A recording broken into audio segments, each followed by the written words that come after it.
গল্পের নাম যাচ্ছ কোথায়।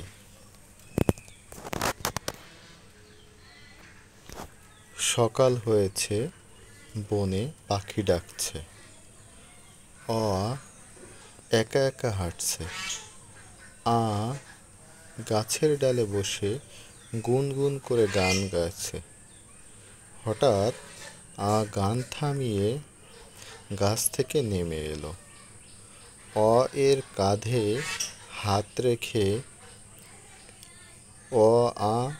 দুইজন মিলে হাঁটতে লাগলো।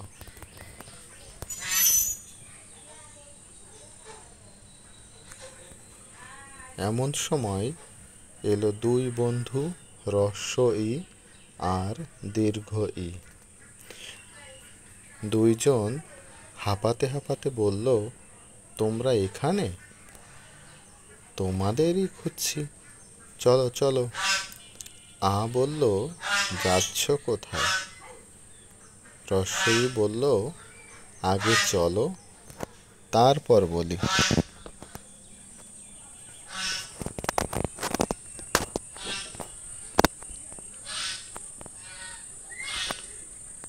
সরু পথ ধরে হ্রস্ব ই দীর্ঘ ই হাঁটছে।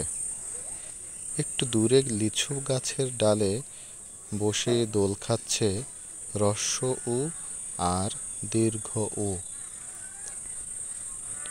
সবাইকে দেখে লাফ দিয়ে নিচে নেমে এলো।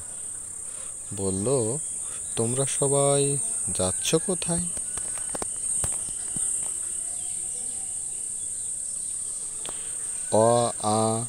হ্রস্ব ই দীর্ঘ ই হ্রস্ব উ দীর্ঘ উ। সবাই একটু হাঁটতেই মনে পড়ল রি এর কথা, কিন্তু কোথাও রি এর দেখা নেই।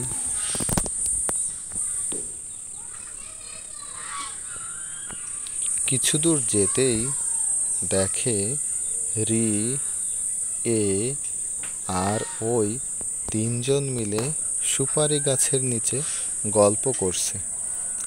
তাদের দেখে গল্প থামিয়ে রি বলল, তোমরা দল বেঁধে যাচ্ছ কোথায়?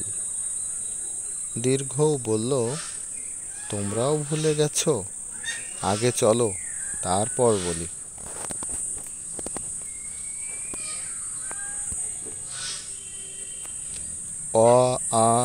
হ্রস্ব ই দীর্ঘ ই হ্রস্ব উ দীর্ঘ উ রি, এ ওই সবাই নদীর কিনার দিয়ে হাঁটতে লাগলো।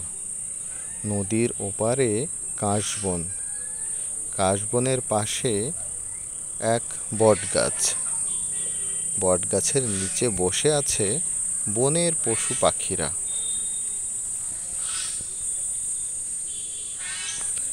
আর একটু সামনে যেতেই দেখে নদীতে একটা নৌকা। নৌকার দুই পাশে বৈঠা হাতে বসে আছে ও আর ও। সবাইকে আসতে দেখে ও খুশিতে লাফাতে লাগলো।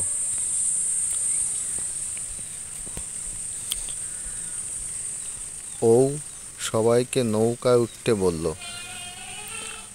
বলল, আমি কি নৌকা চালাতে পারি? ও বলল, নিশ্চয়ই, এই নাও বৈঠা। তারপর একে একে হ্রস্ব ই দীর্ঘ ই হ্রস্ব উ দীর্ঘ উ রি, এ ওই ও সবাই নৌকায় বসলো।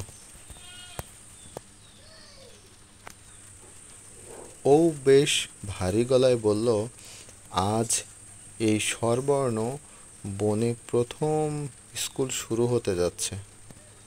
শেয়াল পণ্ডিত বসে আছে, বনের পশু পাখিরা আমাদের জন্য অপেক্ষা করছে।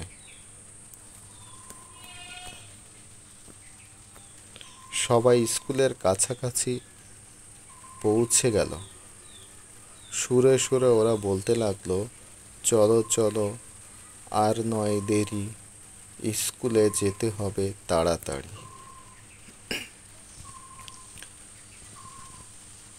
গল্পের মূল ভাব। মজা করে গল্পের মাধ্যমে শিশুদের স্বরবর্ণের সাথে পরিচিত করানোই এই গল্পের মূল বিষয়।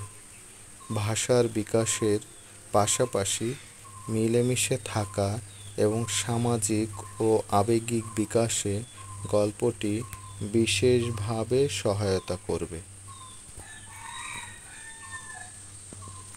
অ আ ই দীর্ঘ ই উ দীর্ঘ উ ঋ এ ওই ও ঔ। ধন্যবাদ সবাইকে।